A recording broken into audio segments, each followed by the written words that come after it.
Welcome to Your Daily Writing Habit.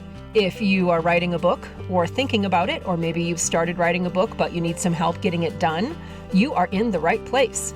Good morning, everyone. I'm your host, Christine Whitmarsh. If you're looking for me on the web, look for Christine Inc., I-N-K, like that stuff we write with. Each day, I'm sharing with you the writing habits I've learned over my 21 years as a ghostwriter, book coach, and author. I have found that 3 things in particular have a huge impact on your success as an author, and they can even turn someone who barely sees themselves as a writer into a published book author.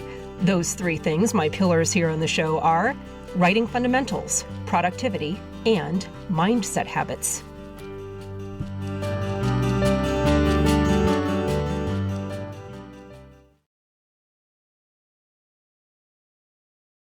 Hello, happy Tuesday, and welcome once again to Your Daily Writing Habit, episode number 1459. Here's today's quote. Versatility is an extra string to a player's bow. Oxlade-Chamberlain. And okay, we all knew this was coming, right? You had to know that my 10-part AI and authors series earlier this year wouldn't be all I would ever have to say on the subject. I guess this is part 11. And the thing that triggered it was an article, which I will post a link to in the show notes. It's called, Which Jobs Will Be Most Impacted by ChatGPT?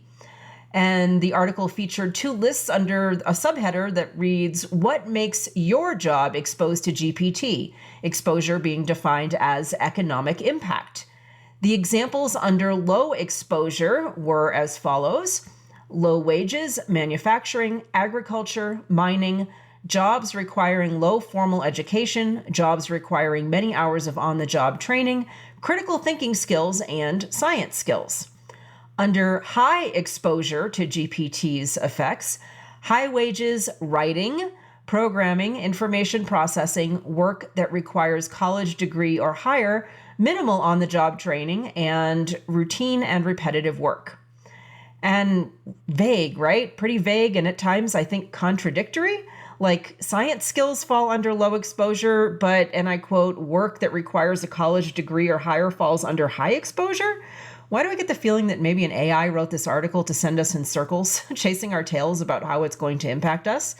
Let's pretend, though, for the sake of our argument, that the broad strokes of this article are true, namely that writing is at risk for being dominated by ChatGPT or even replacing us.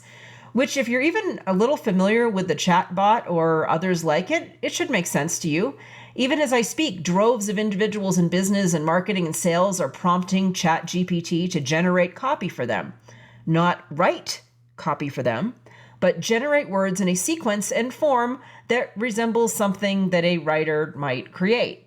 And this is why writing careers are on the high exposure list, because at first glance, chatbots seem capable of replacing the physical act of writing.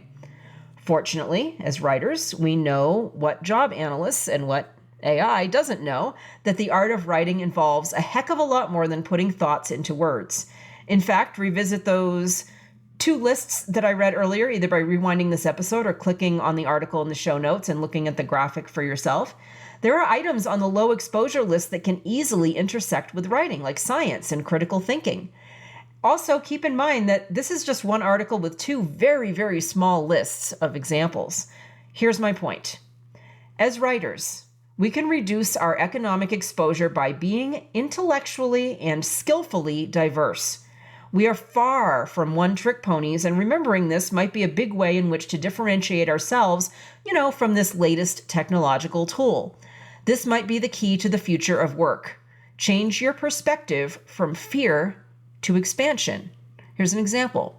Being the child of the 80s that I am, I think of those cool pens that could write with like 4 different colors of ink. I think it was 4, it might have been more. When you slid the tiny little lever to choose the color of ink you wanted to write with, you could even write with like all of them at the same time, which was super cool. Multiple lines of different colors. Each pen possessed the ability to write with 1, several, or all of the colors at any given time. In the face of AI, the question, what do you want to be when you grow up? It might never be a singular question ever again. Say that again. The question, what do you want to be when you grow up, It might never be a single-faceted question ever again in our lifetimes, and this is a good thing.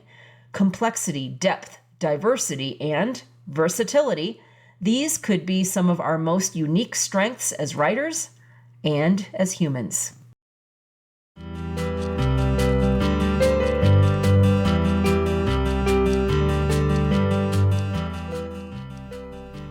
Thank you for joining me here on Your Daily Writing Habit, where I am helping you write and finish writing an awesome book. Be sure and drop by my Inc. Authors group on Facebook for motivation, accountability, book writing, publishing resources, and more. I would also be so appreciative if you could subscribe or follow wherever you happen to be listening to the sound of my voice, and leave a review while you're there. Thank you so much. Until tomorrow, happy writing.